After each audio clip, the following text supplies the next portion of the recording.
Welcome back to The Whole Person Revolution, a podcast of Comet Magazine. I'm your host, Ann Snyder, and I've had the life-giving joy this summer of speaking to a range of wise folks on the gift of friendship, its unique role in our lives, and the ways in which this crown of the good life these days feels subtly and not so subtly like it's going through a rapid, sometimes harsh cultural gem tumbler of challenge, change, and refinement. Coming graciously into this conversation today is a woman whose study of Scripture, love for God, and ability to communicate both has made her a beloved teacher, role model, and in more recent years, a bit of a lightning rod of a moral conscience for large streams of American Christianity. Beth Moore is a Bible teacher, author, and evangelist, having founded Living Proof Ministries nearly 30 years ago in order to teach women to know and love Jesus through the study of Scripture. She is no stranger to courage, nor to the disorienting experience of navigating some long-time loyalties through the violent upheaval in our social and political landscape these last few years. As we've looked at friendship on this podcast, a little bit like a prism, catching and observing its varied shades and lights from this and that angle, I wanted to focus today on something that Beth exudes with distinction, and that is the role of discernment in friendship, discerning character, discerning the nature of the roots from the quality of the fruits. Beth, I've only met you once in person, but it goes without saying that it is a huge honor to host you here on this podcast, and just the witness of your integrity and courage has been a light for many in the tumult of recent years. And frankly, you just carry a kindness and a sincerity that bring it all home. So thank you and welcome to the podcast. Oh, Ann, you are so gracious. I could not be more pleased. Thank you so much. I was thinking as you were introducing this segment together that it reminded me so much of being in your home and in your personal atmosphere. Aww. That you have that kind of hospitality to make a person feel comfortable. And so I thank you for that. I'm very anxious to have this conversation. Good. Thank you. Let's just begin a few thousand feet above the ground if we could. I would just love to hear you reflect aloud on how you understand the place of friendship in the tapestry of God's creation, of all the many gifts He's given us. Where do you think of friendship and all of that over these years of life? The older I get, and maybe particularly because of the world that we live in and how much of it has gone to screens instead of face-to-face, but I only appreciate friendship more and more. And I've told so many people, since people are listening to us rather than watching for the most part, I'll say this to them. I'm 65 years old, and I tell people as often as I can, particularly women who will ask me, what is that like? How do you navigate that? And I've said, I wouldn't go back for a day, not a single day, and for a host of reasons. But one of the reasons is because relationships get richer and richer and dearer and dearer. And I don't know how to explain that. My women friendships, new friendships, old friendships, unexpected friendships. But I really do think that that relationship, the friend relationship of coming together based on what is normally, if we were thinking through what agapao love would be in the New Testament, and then what phileo love would be, and that one would be in best interest and that just that highest and best, but that friendship love is often based on common interests. Mm-hmm. And what a beautiful thing it is, even if what I have in common with you, Ann, is totally different than what my friendship was built on with someone else, to come to that place of commonality and of fellowship. I think it has got to be one of God's favorite things. And I think I can support that because think about His earliest relationships with humans that we see pan out on the page of Scripture, where they're actual active relationships. We've got Abraham, who the New Testament calls a friend of God. We've got Moses, who in Exodus 33, God spoke to as one speaks to his friend. And then we've got Jesus in John chapter 15 saying, I no longer call you servants, I call you my friends, because I make known to you what the Father has made known to me. I just love it. I have come to believe after 43 and a half years of marriage, if someone said, what would you think is the most important relational element between a husband and a wife for a fulfilling marriage? And I'm going to say at the end of the day, over and over, I will say, are you friends? Are you friends? Do you enjoy one another? And do you enjoy some of the same things? Oh, those things, other things will come and go, but is he your friend? I love that. My husband actually often says that marriage ideally is a 50-year conversation. Yes. And you have to quit thinking they're the same person that they were 15 years ago. If you honestly are thinking you're still living with the same person, you have ceased to even know them. If you've not known, Keith and I laugh that we've been married to 4 or 5 different people. They just all looked very similar to the one that we're across. Same hair color, now. maybe. Well, maybe not. Maybe not. It's very eloquently put, and I thank you for quoting some of those beautiful passages in Scripture. Somehow I feel like we haven't heard enough sermons, or I haven't actually, on friendships in the Bible. But we do, we live in an age now where I think for often many wonderful reasons, psychology and therapy is much more sort of widely permissible, encouraged even. And so I think there is a generation that understands the powerful ways in which our attachments and our relationships, often familial, but I think also friendships, affect so many deep understandings of ourselves, if we are people of faith, of our relationship with God. And we live in times when I hear so many friendships, like long-standing friendships, seem to be challenged by external forces. It could be our politics, which are so hot and heavy. It could be the pandemic and sort of social distancing and the sort of strangeness of the last few years, or just kind of a broader moment right now, at least in the US, that feels unusually confused, chaotic, depressed, dark even. Yes. When there is a shift in our human relationships, whether it's a breaking of that relationship, a loss, a betrayal, or just some turn in affection, specifically as people of faith, how then do we navigate the difficulties that might be thrust onto our relationship with God?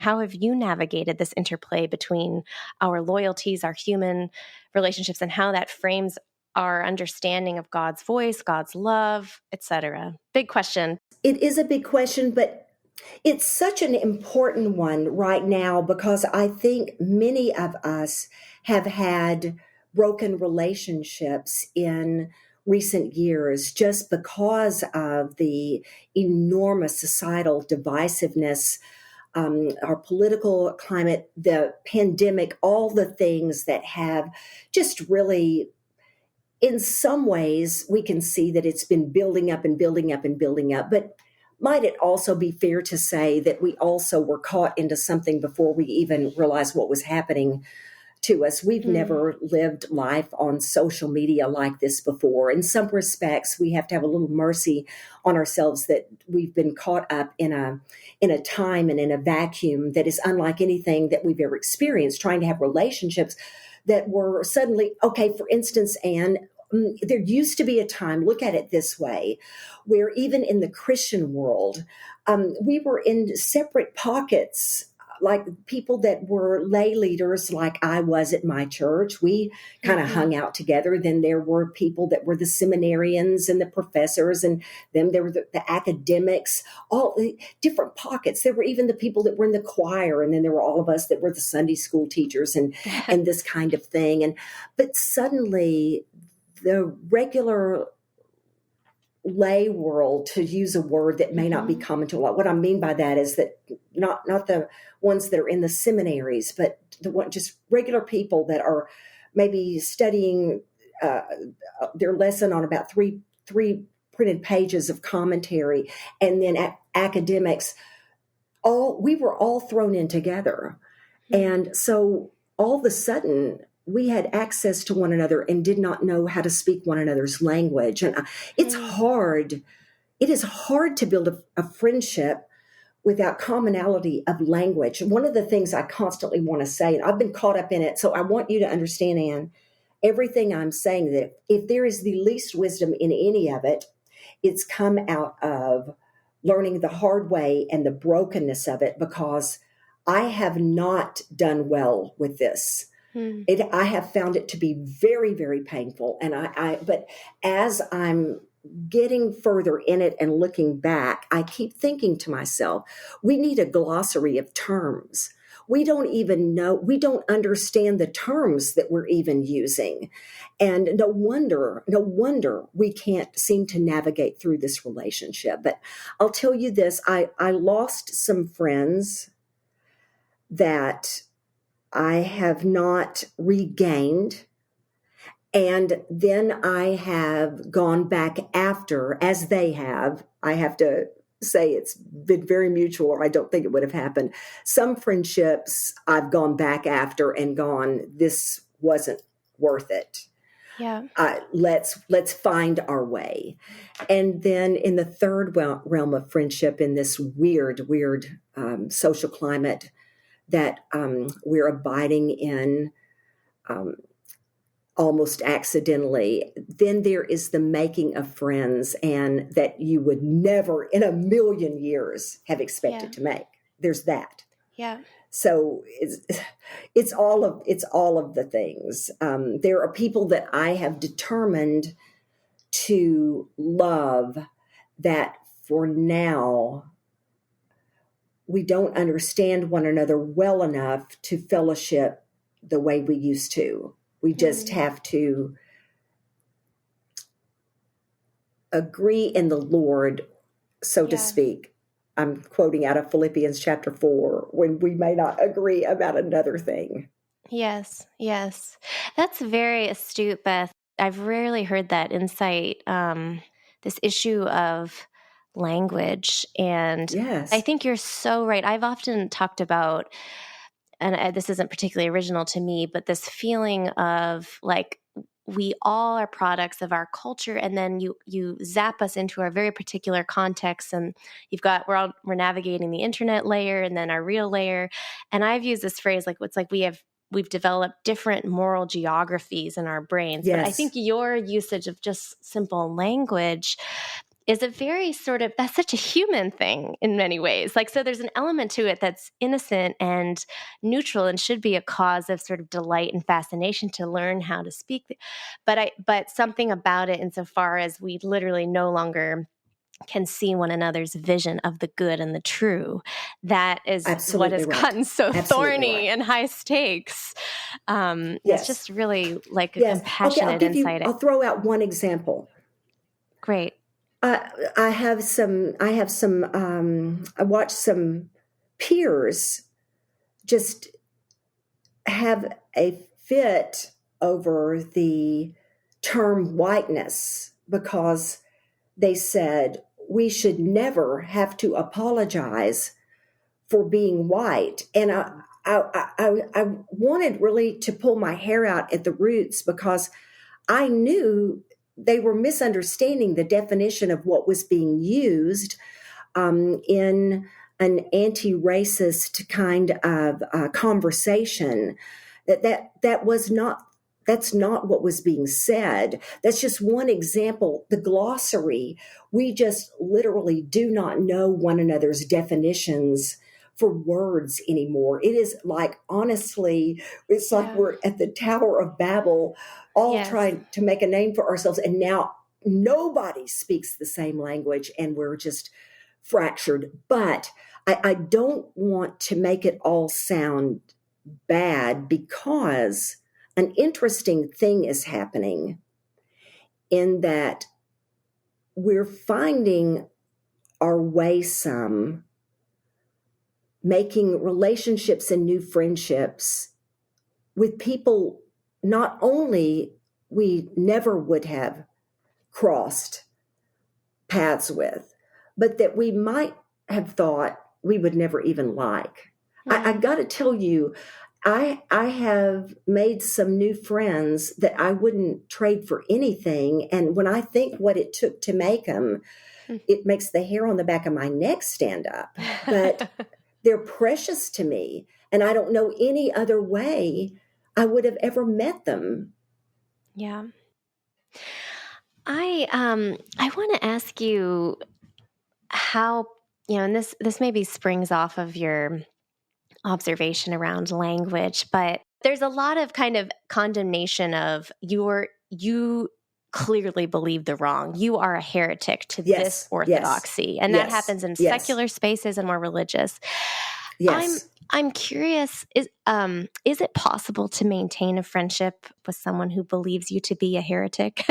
or how, are there necessary casualties in relationship when there are shifts in belief or maybe revelations in belief based upon behaviors that are suddenly manifesting that you're like, oh my goodness, I just don't know how to accompany this person through this very, this way of engaging, say, public discourse or talking about someone else. I'm just, what is that fine line between accompaniment and maintenance of relationship, and how important is shared belief? Yes. This is a conversation I would love to be having over a coffee table. Yes. With a whole small group of people, because I have not landed on what the exact distinction is. Let me say this, as far as why have I felt compelled to continue on? Why have I had lots and lots and lots of room with someone that I disagreed with and not for another? What is the difference between the two?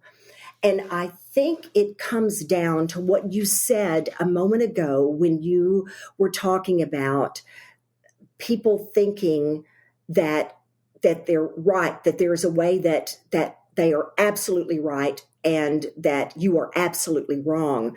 Let me say this to you. I can live with someone thinking that I am mistaken. If they thought I was a heretic, whether or not I could have a real and satisfying friendship with them, I am not sure about that. It would depend on, do they think I'm just wrong or do they think I'm false? What's at the base of this? But if I were to tell you, when I began emerging out of the calamity of division that went on in the evangelical world, that has gone on, I think in some ways some people are recovering and some friendships are being knit back together. Some, not all. But when I think, what is it I hold most against some of the situations that I was in, I would tell you it is that sense, the arrogance of rightness, of that you are absolutely wrong and we are absolutely right. And it is 100% across the board and that it's wholesale. That I don't know that I could maintain respect and esteem and some conversation, but I think fellowship is a different matter. I see a difference between acquaintance and mutual respect and dialogue and discourse, and then actual fellowship. In fellowship, there would have to be some sense of room for us both. And let me give you an example. My brother, I have a sibling that I'm extremely close to, and he is a Buddhist. So when I tell you that we are very, very different in our faith, we could not be more different. But we have a very deep mutual respect for one another. We get each of us gets to have a voice. We went years and years and years that we thought, well, the thing we should do to protect this relationship is never bring up anything. And then one day we were like, no, let's do the opposite, where we literally can talk about anything. And it changed it and made it so rich. So my ongoing friendships will never be based on us always agreeing, but it will be based on whether there is the mutual respect of room to differ, and that looking in the mirror and being able to go, I think with everything in me, I believe this is right. This is my conviction. But there's always that holding out that what if I was wrong? You know what I'm saying? Yes. I think there's got to be, Okay. See, unfortunately, Anne, you've got me processing now, so I'm thinking in real time. This is what I'd hoped. Go for it. Yes. Okay. I'm going to tell you what I think was the difference between friendships that made it to the other side or maybe got patched up and restored. Humility. That's going to be it. The humility to come back to one another and go, man, has this ever been a mess? And man, were we ever caught in something and our mouths were already out there? I had a conversation with someone a little earlier that asked me if, that they said, having the courage to speak. I said, well, I wouldn't call that courage. I don't know any other way to say, but that I could not have helped myself if my life had depended on it. There was no world in which I could have my same insides and would not have spoken up. It wasn't going to happen. It was never going to happen. But for us to have humility, I think that's it. I think that enduring friendship through remarkable and extraordinary differences is a matter of humility.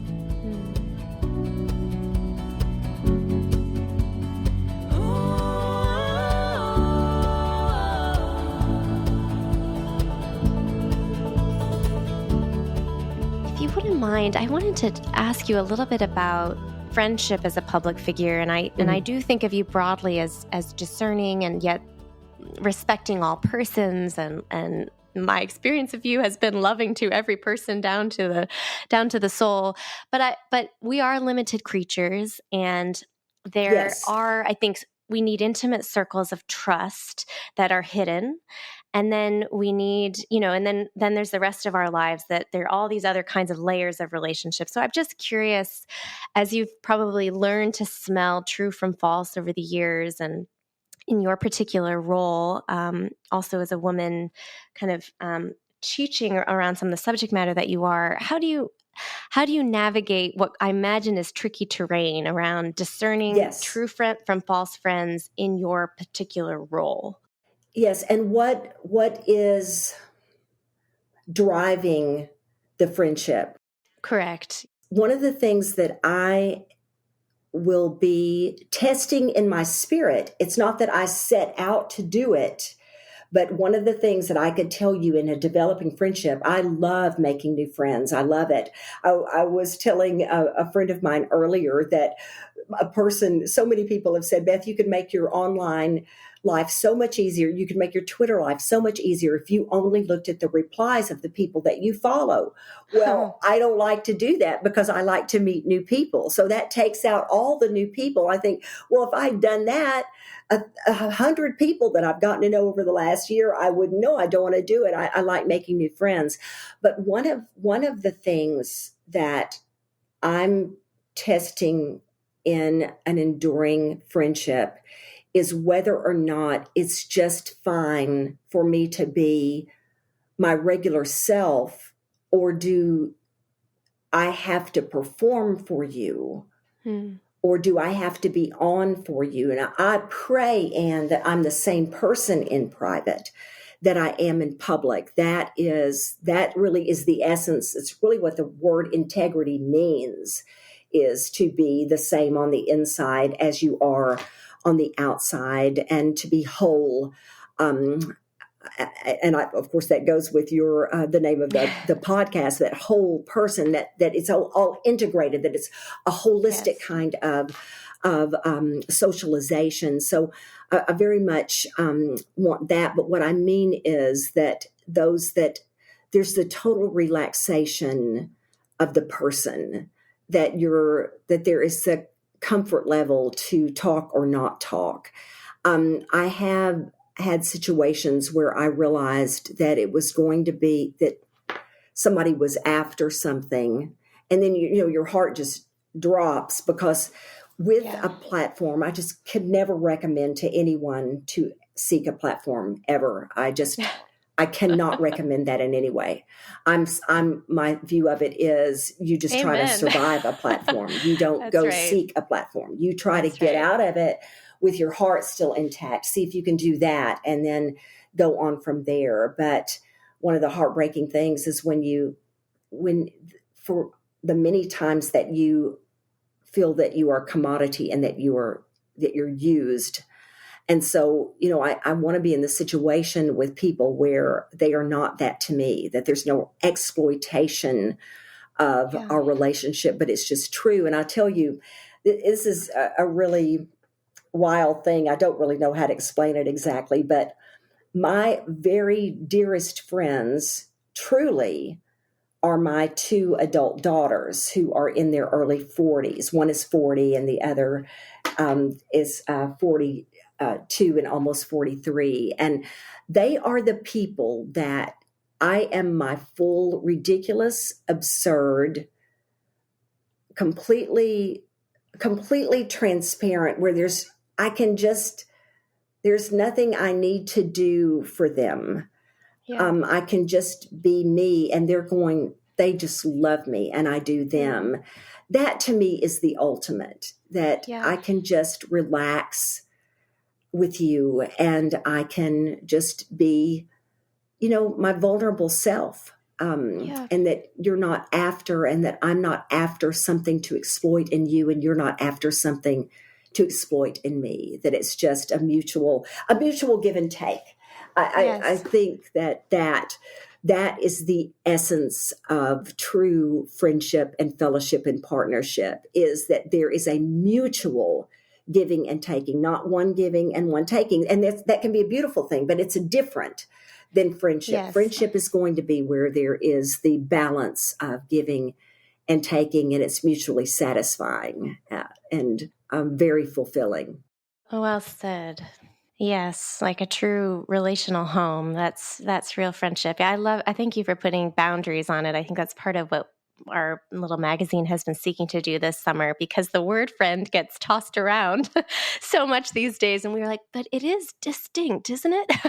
Or we hope it is. It is. Partly it's been tossed around, of course. And you invoked this earlier a little bit, but of course, because of the words, the way we use friend in an internet, social media context. And I was wondering if, and it sounds like you have, when you talk about meeting new friends, it sounds a little bit through, whether it's Twitter or other ways. Yes. Oh, do let me talk about this. I would just, have you found a comfort in relationships that exist online, or how skeptical are you? Okay, tell me about this. Okay, I have found something real. Now, I also know I can also have fun with something that's not real. I'm a 7 on the Enneagram. So, I just love people. I enjoy people. So even when I know that,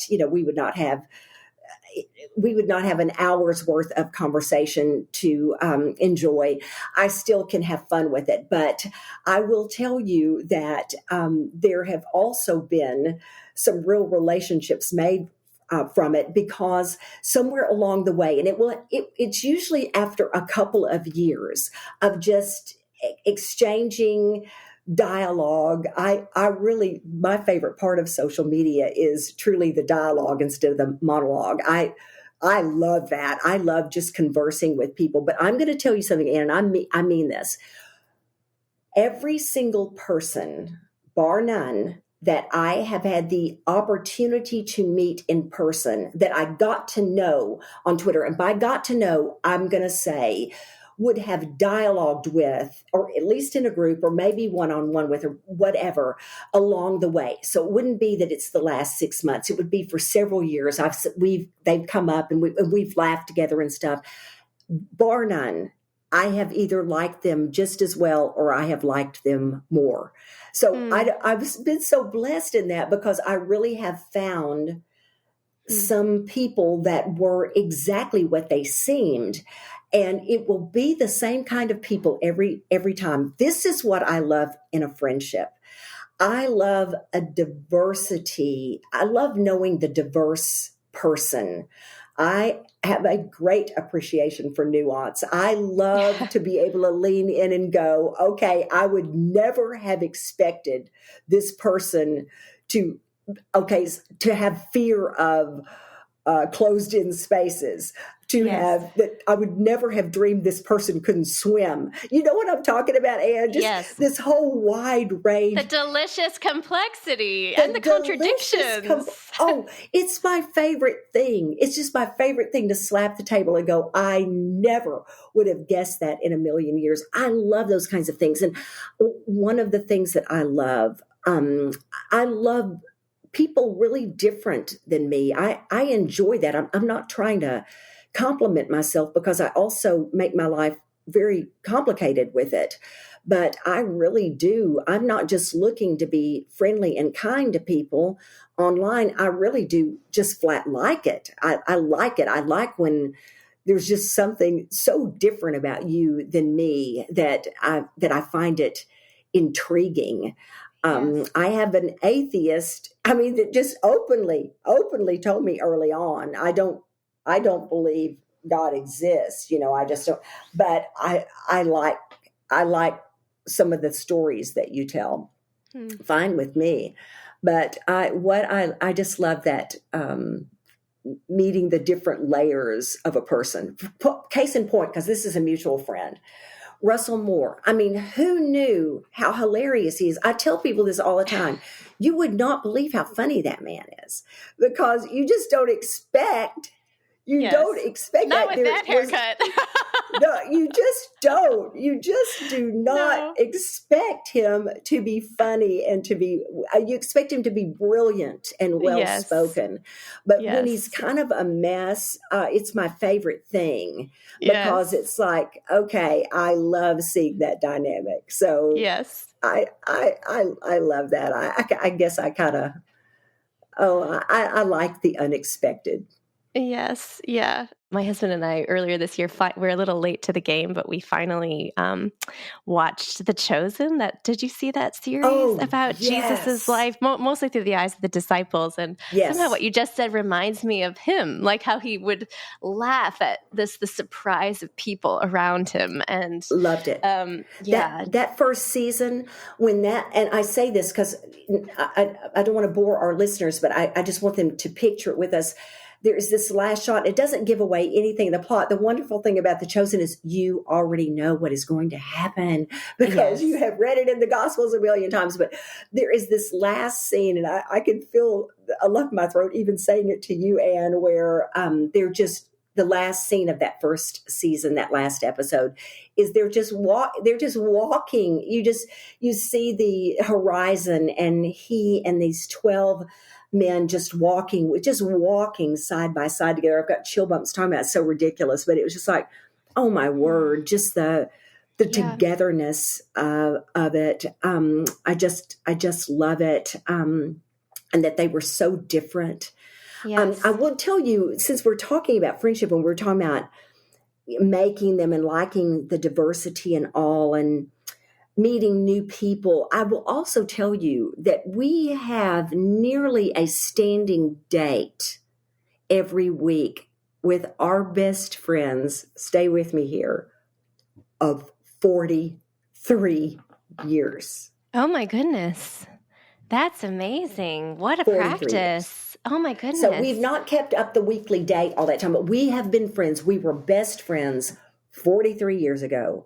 We are best friends today, when we hug each other bye, when we go out for a date, which we do on a regular occasion, it's I'll see you next week. We may not, we may have to cancel, but it's so we also have people in our lives that have been there all along. All along, yes. And this is a friendship to your marriage, to the two of you? Yes. And listen, don't you think that's rare? Yes, very rare. In other words, we have about two sets of these. There are lots of people we appreciate, lots of people we can enjoy as a couple, but this particular couple, we are each the best friends of the other. Like our guys love each other as much as we do, and I think that's a rare gift. It's but they very also rare.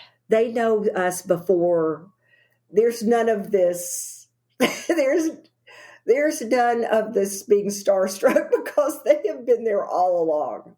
Yes, they probably have nicknames that no one else will know. Yes, they do. I may have to send it to you after this conversation, but the best novel I have read in years is by a great Western American novelist named Wallace Stegner, and I read it actually earlier this summer, called Crossing to Safety. Oh, I'm writing it down. And it's about a 40-year friendship between two married couples from 1933. It's fictional, but to 1973, and it's very moving. There's this deep level of being known and knowing that is of course can happen through a wonderful marriage itself, but when you have two marriages that crisscross but I highly recommend it. It's I haven't quite read that level of texture around the infinite mystery of a friendship in the sort of quad context my whole life. So you and your husband may love it. Crossing to Safety. I'm writing it down right now. One of my friends in my young married years, and she's still an extremely good friend of mine, although she's not our best couple friend, but we love them both. But we lived close to one another, and Keith and I had a million problems. We've ridden every roller coaster in the United States of America. We have just had such a wild ride together. But I would leave Keith in the morning, but she'd say, come by and have coffee with me on your way to your mother's. My mother lived about 2 hours out of town. I would go by there and have coffee with her, and I'd have my little girls with me. I'm leaving Keith. She said, I understand. Tell me why you're leaving Keith.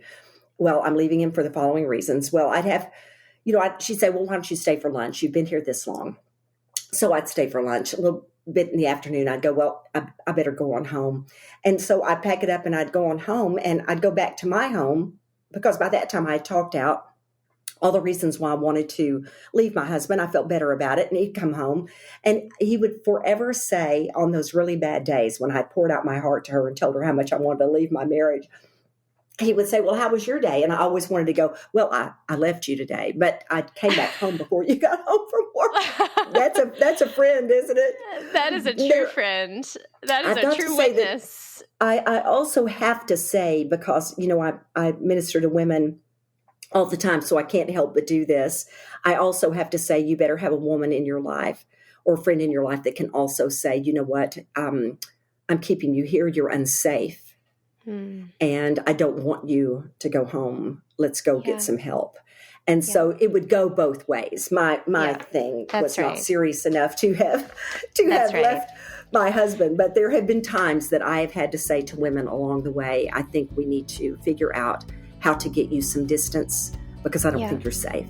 Mm-hmm. Yeah, I don't think you're safe. Yeah. No, thanks. Thank you for that asterisk.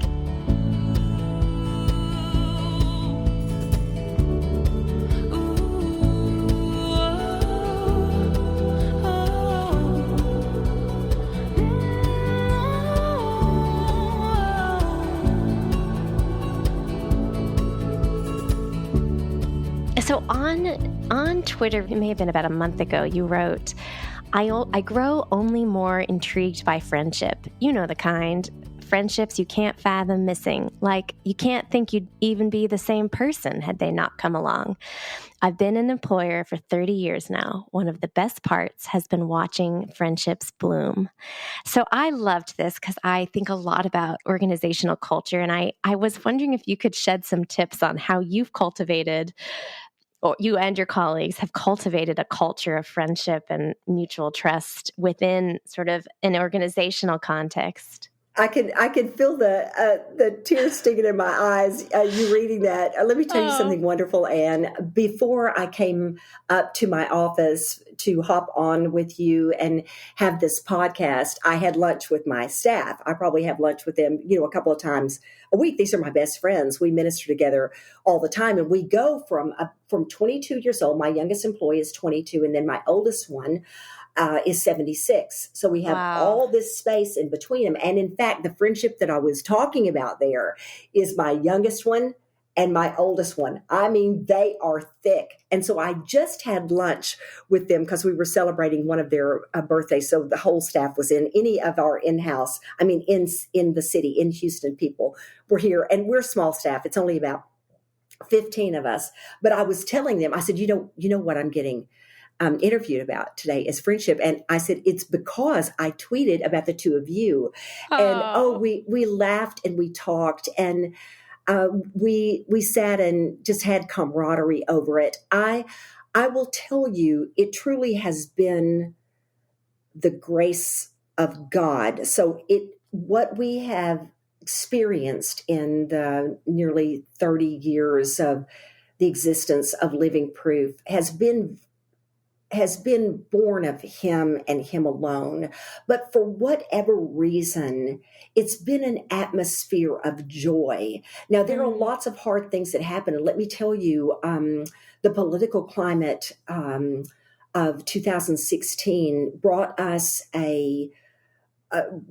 one of the roughest times we've ever gone through, because we were in different places under the roof of our own ministry. So we felt different from one another under this roof, when most of the time, as yeah. different as we are denominationally, we are very, very unified in Christ. But it brought us to a place where we were in quite the difficult time. But if you take more of the norm, the week to week, day to day norm, it is an atmosphere of joy and lots of teamwork. We were discussing, I think one of the things is that that the ground has got to be level. As I've tried to peer into this celebrity culture that I myself have been right in the middle of. I mean, I could not have been any more in a world of arenas and lights and smoke and all the things. I've lived right in the middle of it. But one of the things that has perplexed me is what happens in an atmosphere. So we're talking about whether it is a charitable organization, a nonprofit, whether it is a church staff, or whether it is a bank, a group of bank employees, whatever the group may be. What is it that happens in a hierarchy when those at the top, when there is a top, not a leader, but a top and a bottom, and the bottom cannot approach the top? That, I don't know why we didn't do that at Living Proof, but we just didn't. The first employee I ever had, I only just had one. I just needed some help with booking. We made exactly the same amount of money. I paid her exactly what I made, because it was like, we want to be, we want to be on the same ground here. And that can't be true 16 employees in. But I will tell you, to try to keep those doors wide open and the accountability, we just have not had the kind of atmosphere where you could get away with mistreating your people and not be called out for it. We have our doors are too wide open to one another here. We'd hear about it in 15 minutes. There's nothing perfect about it. These are such real people, and I can't even list you name it, and we've got that problem. I'm trying to think if I can think of anything that we have not or do not deal with. But there is an atmosphere of mutual esteem and friendship. Yeah. There is. there is, and I'm extremely thankful for it. And I don't know how we managed it. I just think God has been so gracious to us, and also because we fought a lot of battles, and you have to fight them shoulder to shoulder as Paul said in Philippians chapter 1, to contend with contend together for the faith, and that is our strong suit. We do contend together instead of against one another. Mm-hmm. Yeah, years ago, I was studying all kind of, to your point, banks and sports teams and rehab communities and churches and any kind of collective of people trying to understand what made them healthy and what made them unhealthy. And I found, well, I'm not going to list them to you, but I found like 16 like deep principles. And the number one thing was sort of shared mission, as everyone bought into this like thing they're looking towards. But my favorite trait, which I still view of as like the fruit of something really rightly ordered, was joy. Like just this, often you couldn't always pin it down to a science, but is there joy in the house? Yes. Is radical hospitality a part of the DNA? I love that, radical hospitality. I love hearing you name that right away as what for some reason has been the great grace of this team. It really and you can't manufacture that, and there's something mysterious about it, a little like friendship itself, actually. Yes. And their ease they laugh easy. They have sentimental tears easy. They're just, everybody's pretty real around here. They are tremendous joy. And one of the things that we love, and we've got a Bible study that is just about to roll to press. So I do mean, I asked today, I'm expecting any minute to hear from them that the first proof is in so that I can look at it and go, thumbs exciting. up, roll it. So, cool. But all of us work on it. So Melissa and I co-write, but then we've got the editorial team, and then we've got the art team, and then we've got the team that has to order the resources, and they're the ones that are going to have to fulfill the orders. We're a team of 16 in all, and when I tell you, when we hold it in our hands, that all of our hands have been on it. I'm not kidding. And I think that when you said just that shared vision, that truly, it takes, we constantly say it takes a village. And I mean, it takes all of us. We are over our heads constantly, but we all have our hands in all of it. So there's quite the shared disappointments and the shared triumphs. Yes. Yeah. And there's nothing better. Nothing better. Beth, you've been so generous and authentic and just wonderful to be on here with me. I wanted to give you a chance just to offer kind of a word of encouragement or any reflection really just on this subject of friendship as you continue to discover it. I'd love to. Thank you so much for having me. You are wonderful to talk to. I would say keep risking friendship. Keep risking what it takes to build as often as you can what is also a face-to-face, warmth-to-warmth, incarnational friendship. Keep risking it. I think I want to use a little story line that probably goes through my mind every other week out of Acts, where Paul and his best friend Barnabas have done all of this work together and seen so much happen with the gospel. God has so blessed their work. He's produced so much fruit through them. And because of a mutual person they work with, and one of them wanting to let him go and the other one wanting to keep him, they came to odds and their friendship split up. And it's heartbreaking when it says that then they set sail. You have that, you can just see that one is standing on the bank and the other is just sailing off. And that friendship, as far as we ever know in the book of Acts and in the letters, we never know of it ever reconciling. We can imagine that there is the mutual respect and the gladness of having been a part of it.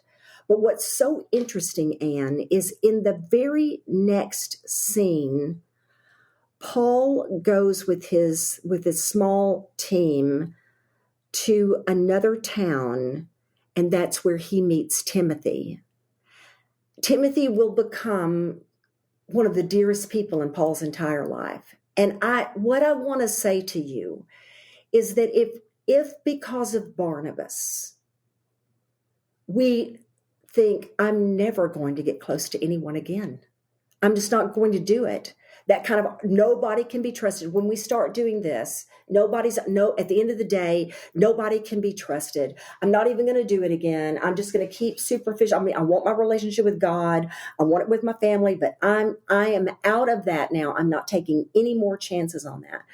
If that had been Paul, he would have missed one of the joys of his life. And it is sometimes not until there is that canyon that has been made through something lost that we ever would even open up our eyes and think we have room for another person.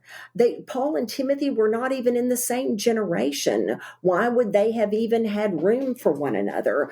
Barnabas had been his best friend, his peer. There was nothing similar about him, but Paul left himself open to it. And when he was just about to give his neck to the sword, who was it he wrote?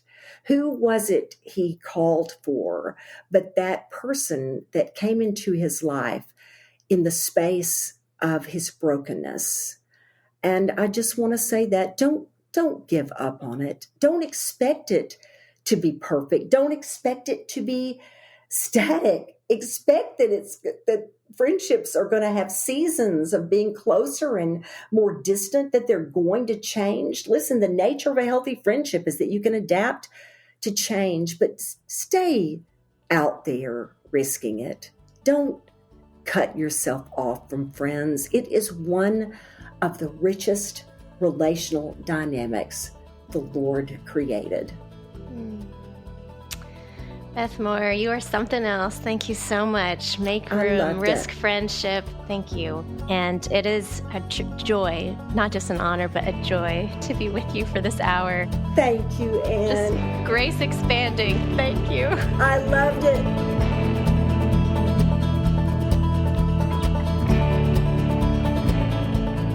Thanks for listening to the Whole Person Revolution podcast, which is as much a cultural compass for comment as it is an incarnate witness of the hope we explore in our pages. Like what you heard? Check out this podcast's intellectual seedbed at www.comment.org, where you'll find an artistic rendering of essays that shed light on the very real shadows afflicting the peace of our commons today, but also the many cracks of light. And consider joining us. You can write, you can read, you can host a comment supper in your neighborhood, or you can suggest questions that are pressing upon your desire to be an agent of grace and truth and gentleness and trustworthiness. We want to hear from you, and we need to learn from you. Write to us at comment@cardis.ca and expect a sincere exchange. We're honored to have you within our orbit and to pilgrim together toward wholeness in a world splintering against it. The Whole Person Revolution is hosted by Comment Magazine, produced and with original music by Allie Crummy, audience strategy by Matt Crummy. I'm Ann Snyder, and I'll see you next week.